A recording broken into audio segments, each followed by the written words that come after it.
Estwing hatchet versus my custom built D-guard Kukri that I built myself. Which one's got more wood splitting power? Let's find out right away. Get right to it. Which one should you carry? Well, that's up to you.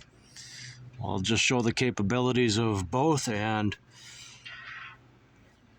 that'll be just the facts that you need to know.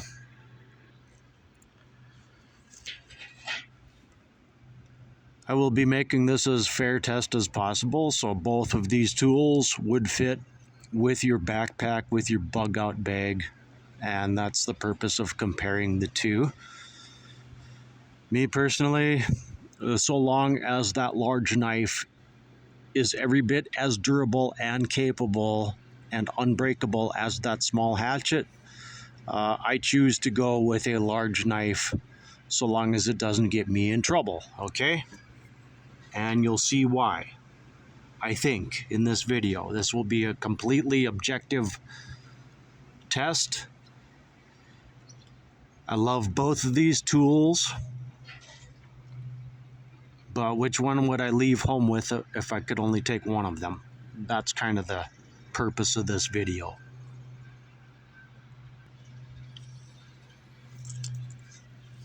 So you're not going to probably be splitting firewood that large, but still this kind of being an extreme heavy test will just help you give you a better idea, okay? Once again, using a tool this small for processing wood or anything like that, whenever I get the chance, I would be building a nice heavy baton to get those tools to split wood and do whatever construction or firewood prep that I need to do, okay? All right. I'll be making this as fair and as even as possible. So I'm going to take a slice off the edge, just like that. I'm going to use my 90-degree thumb and finger to just mark that slice that I'm going to be making, all right? Somewhere about right there. And same thing over here. Same exact slice. Make sense?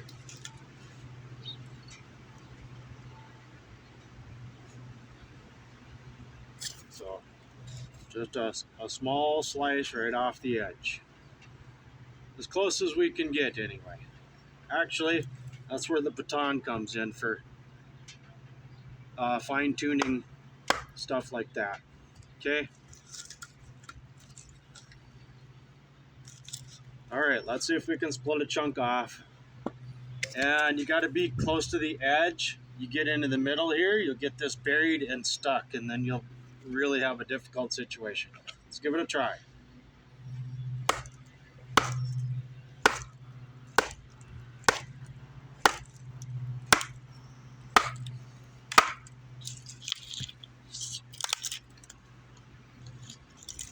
And you can lever like that. There, that worked out pretty good, not bad.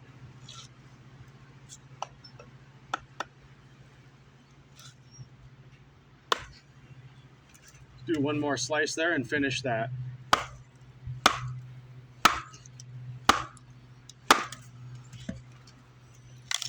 And there we go. So it took us two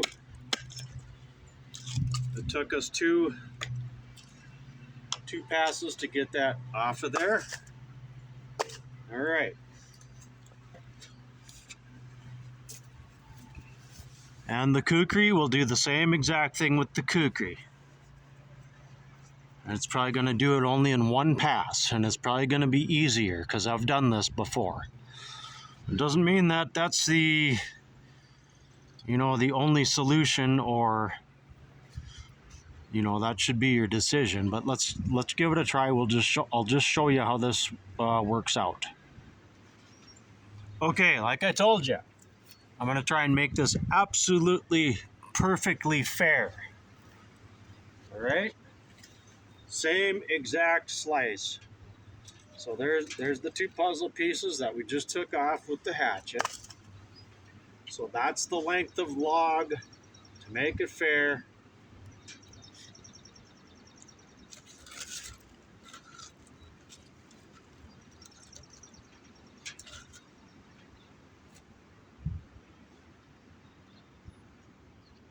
Let's measure from the tip of that slice right there. So let's take an exact perfect length. Make sense? Here, let's do it this way.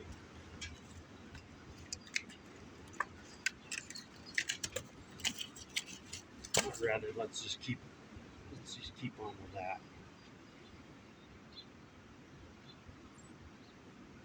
So we'll just pivot over. Okay, I got to curve all the way up there. Right there. Okay? That's the slice I need to take off to make it fair. Is the Kukri capable of doing that? Let's find out.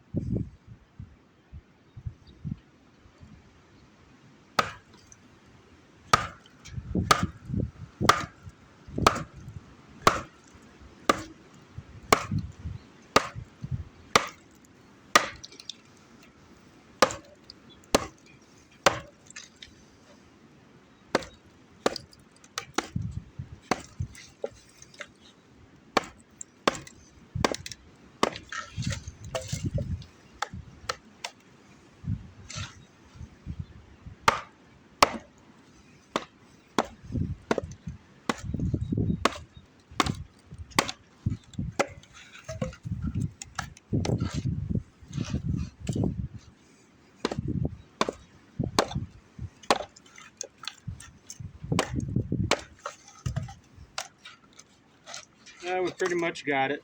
Can come in a little deeper, you know. There we go. Just like that. And yeah, you can lever that apart. All right. Hatchet had to make 2 passes, so it was basically about the same. And it would have actually been easier if I'd have taken a shallower slice. And then once again, the Kukri would have done it in 2 passes. And we've got easy to process firewood out of there. All right. No problem. Let's go again with a nice small slice where I've got more blade to work with. Just like that. All right. For all the axe guys out there, we better bring the hatchet back in so they don't start trolling me. Right?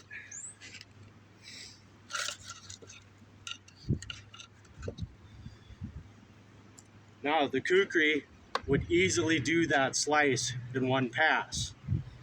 Now, the hatchet's going to have actually a more difficult time because it doesn't have all that reach. Okay? Oh, that's a little bit too much. There, right there is what I wanted. Let's see if that'll work.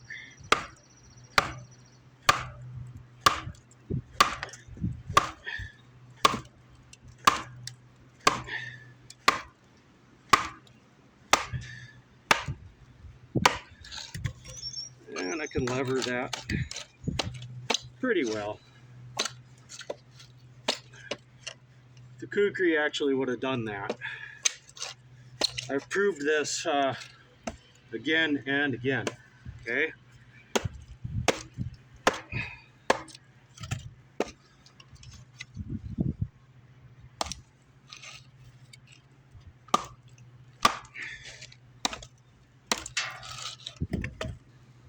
Don't want to hit the handle of that axe too much there, you know. Of course, we can come around to the other side and do that.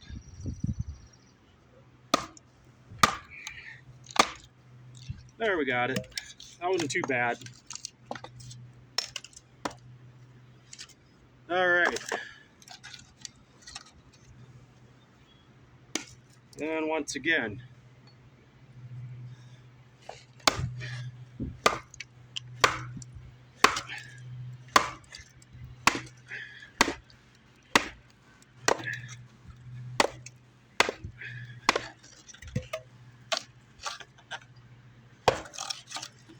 all right, that time it was a toss-up. But I angled in a little bit too deep. Now, I can come back out of it. Actually, a little easier than the hatchet. Easy does it there. Be very careful when you're doing something like that. All right. That's the one thing that's nice is you can really overlap it. You get a lot of leverage. Remember, if and only if that large knife is actually built to do something like this. This one right here in particular is. Okay, so that's going to be a factor. If you're not sure, absolutely go with the hatchet.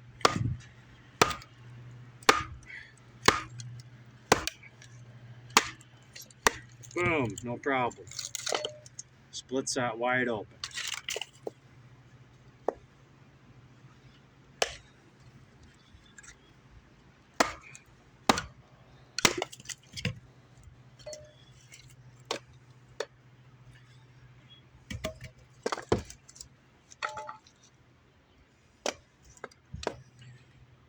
Now we can just do, regular splitting if we want to.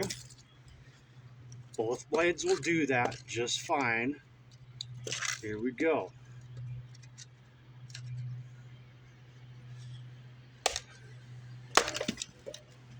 Just like that. Just like that.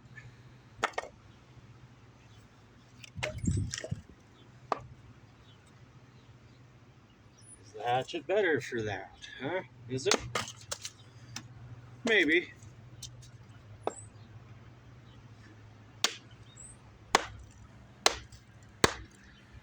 On that particular split, yeah.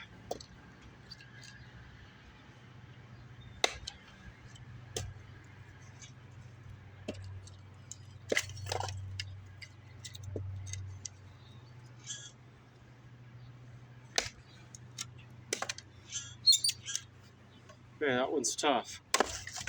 Pretty knotted up there. Is that hatchet going to get hung up too? Yeah, it is. It does have a little bit more weight to carry through. So, it's kind of a toss-up as far as I'm concerned. Because of the versatility, I will tell you that in most situations, when it comes to batoning something, the Kukri tends to win it in that particular situation. Really, it's a close decision. Which one is the right way? That all comes down to what is best for you. All right. But I will tell you this, if you're gonna do heavy work like that with a tool that small, you're gonna need to construct yourself a baton, and it will be very useful to process wood for whatever purposes that you need to. Kind of an extreme demonstration here, okay? I think that's going to do it. I'm Dead Wolf. See you soon on the next one. I'm going to have this kind of fun. Thanks for being there, everyone.